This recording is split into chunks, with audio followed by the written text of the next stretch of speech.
All right, everybody, welcome back. Phil Rosengren here with BetterPitching.com, and really excited for the guest that we've got for you today, and here's why. I have written about and talked about in the past the importance of mobility and stability in your pitching delivery. And one thing I have not really talked about or shared with you guys is that late in my career, I started kind of getting serious about addressing some of the flexibility and mobility issues that I felt were really holding me back. And what I started doing is during the off season, I started doing yoga. And for me, it's something I wish I had started doing earlier, because it's something that I really found made a big difference for me, and I know it's got a lot of benefits for many athletes and pitchers out there. So I'm excited to have with us today. She is a yoga instructor who has worked with many athletes at all levels, including guys in the big league level. So without further ado, let me welcome and introduce Gwen Lawrence. Gwen, thanks for joining us. No problem. Thanks for having me. Absolutely. And guys, just to give you an idea of Gwen and her background, she has worked with, as I said, many athletes at all levels, including pro athletes and guys with the New York Giants, the New York Yankees. She's been featured on shows like the Today Show and Lifetime Health, and so it's really an honor to have her here with us at BetterPitching.com and sharing her wisdom and expertise when it comes to yoga with the community here. She's also got a line of Power Yoga for Sports DVDs, and actually one specifically designed for baseball players. So that's something I definitely want to learn more about too before we wrap up here today. So Gwen, I want to get into that and talk about yoga for baseball and the benefits it has. But first, was hoping that you could just share a little bit about your own background, how you got into teaching yoga, specifically how you started working and why you started working with athletes. I started out as a dancer since the age of 3, and then went all through college. And after college, I went to school to become a licensed massage therapist. I just had this crazy thirst to learn about anatomy. Huh? And along with I had art and dance as a major. So being an artist too, you're always looking at the physical form. And after college, realized I didn't want to be a starving artist anymore. So I went to school to become the massage therapist. And my husband, as you know, was scouted for Major League Baseball and drafted into Detroit Tigers. And I was with him on his journey from being scouted and having an injury and his rehab and his re-entry. And I really saw what it took to get to that next level, to maintain yourself, and that it was a complete full-time job. And I think both of us started to realize, with him starting coaching and me starting, I was a trainer first and massage therapist, and one of my clients, Glenn Close, I'm sure you know. Right. I was training on location with her, and she said, if I send you to California to be a yoga teacher, would you be my yoga teacher? All right. Sure. That's how I got into yoga, but then I really started to learn and see how it could benefit athletes. And so started working with my husband's teams, and I was at that point fortunate enough to work as a massage therapist with the Giants, and started to tell them if they did more yoga, they wouldn't need as many massages. There you go. Gave me a shot, and it kind of snowballed, and that's kind of how it happened. I really see that it was a journey from when I'm 15 to now. Right. A 30-year culmination of just circumstance and experience. Nice.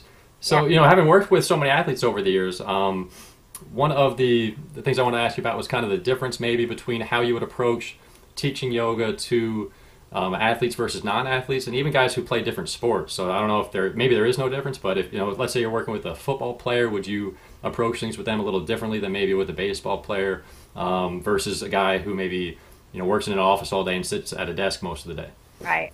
I pretty much have no mercy, no matter who you are, but Right. I definitely think any athlete will benefit from yoga, but what makes Power Yoga for Sports different is that I'm not looking for the athlete to become a yogi. That's not where my interests lie.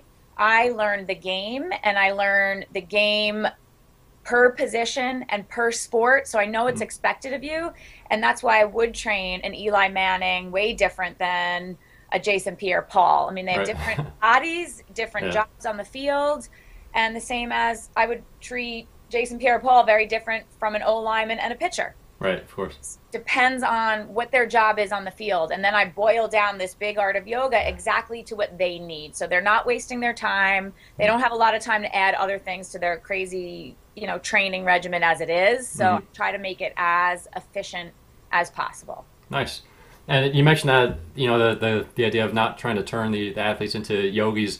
And I was going to ask you about kind of I'm sure there are a lot of preconceived notions when you're dealing with athletes, kind of trying to introduce yoga to them.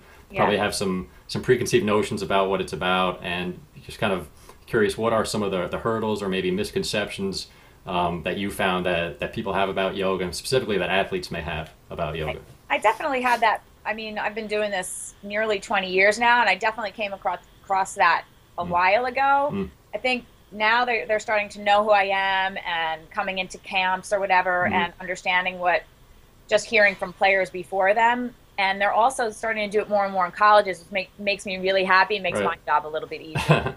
Right. But they definitely think we're going to own. They definitely think we're going to breathe, which we do, but we have a lot of work to do before we get there. And part of my routine is really challenging them to hold poses and go places where it's uncomfortable for them, because sports is learning to be comfortable in an uncomfortable situation, right? You can't quit on the field, so you can't quit on my yoga mat either, and they have to find a way. So my yoga also works that mental toughness and yes. I like that. So let's talk a little bit about, some of the benefits then that yoga has for baseball players. In addition, you mentioned the mental toughness, but the physical aspects of it as well. What are some of the biggest benefits that baseball players and pitchers might expect to get from adding yoga? For sports specifically is balance, and not only physical balance like you would think, but symmetry in the body. So sports in and of themselves, especially pitchers, create imbalance because you're one side dominant, right? So we don't want to be like that misaligned car and keep running until you pop the tire, right? So same with your body. So it's physical balance, but it's also that symmetry in the body. It is flexibility, it's functional strength, the mental toughness, the focus that we talked about, but it's also breathing. A lot of, doesn't matter if you're high school or pro, I come across pregame anxiety, exercise-induced asthma, and a lot of breathing issues. So it's all of that all together, and which I think a lot of athletes find surprising too. They think it's just going to be all about their flexibility. Right. That's funny that you mentioned that, because that's exactly my experience when I started doing yoga. I really got into it for the flexibility and for the balance, aspects of it. But that was sort of like a side benefit that I didn't really anticipate going in, was the focused breathing and the attention that you have to give to sort of what you're doing in the moment is exactly what I talk to my pitchers about when they're out there on the mound, is that you have to focus on the task at hand, and be able to have that kind of relaxed breathing and focus with all those other circumstances that are going on around you. Exactly. You have to be able to not be distracted, and I know exactly when one of my clients is thinking about something else, they'll fall. Right. You got to be able to hone it out and just zero in. Right. Totally.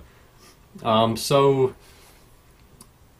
having talked about that, I want to learn a little bit more about first of all, when you talk about, you've got the products that are power yoga for sports and also power yoga for baseball specifically. First off, what is power yoga versus, what people might think of as traditional yoga? Yeah, I mean, there's so many different kinds of yoga, and I think when I was trying to come up with a name that would be user-friendly to athletes, I thought add that power. And there is a power yoga, but so I do that kind of training, but there's also what's called a yin yoga, which is long, deep holds. So I can't always say that it's a power yoga, because it depends where you are in your training schedule. It depends where you are in your season, the cycle of training, whether you're pregame, postgame, preseason, postseason, so you have to be careful in that regard. You don't make the athlete sore or make problems. Right. So power yoga was just to entice the guy. It's not Makes sense. oming yoga. Right. But it does kind of evoke that curiosity, I think. Yeah, that makes a lot of sense then. So let's say someone's going to go check out the Power Yoga for Baseball DVD. What can they expect to get in that? Is it sort of a yoga routine that people can put themselves through, during the season, off season, or how would they best use that? I've had players that have done it before each game, and if you're used to doing it, it's not going to make you that sore. I wouldn't say the first time do it. Right. But that's the very first DVD I put out, and it's a general for every position kind of thing. I'm doing a power yoga for pitchers probably in the fall, which will be a downloadable version. Awesome. And I'm probably going to be doing like a catching one for catchers as well. Because like you said, they're different. But I just wanted to give something that would I was trying to think of what part of the athlete really needs to be focused on no matter what position you play in baseball. And I was thinking hips and legs and hammies is where I really Right. come to a lot of issues, some balance stuff as well. The good thing about the baseball DVD is it has a poster enclosed. So it really outlines every single pose we do, gives you directions on how to do the pose. It also gives you why each pose is good for a baseball player and a coach's comment on each specific pose. So if you're not sure, that Power Yoga Right. for Baseball DVD will really give you a great understanding of why you need to do it. That's really cool. So like, it really boils down to, you know, getting specific for the individual and the athlete, the position you play, what you need to work on. So Yeah. that's very useful right there. Yeah. So I was thinking, you know, we got one more question I want to ask you. If you know, guys can go and check out the DVD. Hopefully they do that. But maybe just give you guys a sort of an insider tip, if you can, before we leave today. One or two poses or movements that you would recommend, that you find to be particularly beneficial for pitchers. You know, baseball players in general, maybe pitchers specifically. Right. Pitchers, it's always hard for me to pick. I'm always Yeah. And everyone's probably a little different, I would imagine. So. I would definitely say pigeon pose. It's going to Okay. get deep glutes. It's going to open up those hips, so you get more explosion, more power on the mound. I would say things like a warrior three, where you're learning to have some stable ankle, strong ankle, and a strong plant foot. Also, it's going to work the core to keep that posture perfect. And I also like to do this face down shoulder stretch, which opens up anterior deltoid, pec, bicep. Also works in that forearm if you have particularly tight forearms. So Okay. those are my top three, but I Nice. can go on and on. All right, cool. Well, maybe I'll try to get like images or something of those poses on the website below the video or something, so people can Yeah. kind of, they'll hear a pigeon pose and they're like, what's a pigeon pose? But if I can put that there, and that warrior three too, I think that makes a lot of sense because that's. When I'm working with pitchers, we do warrior two to warrior one, followed through to warrior three, and that's the pitching motion. Right. Yeah, having And that. standing split, and I make you balance there. Nice. A little tricky right there, but that's where like the stability and the hip mobility is key, but also just being able to control your body while moving is one of the biggest benefits that I found with yoga too. So and like that pose with the legs is so similar to what you're doing in the pitch and delivery. You're working all those same, you know, muscles and joints and everything. So good I stuff. think the Power Yoga for Baseball site specifically really illustrates it really nice for people. So if they want to check it out there, they could see. Okay, yeah. So why don't Still not sold on it. right now? Where should I?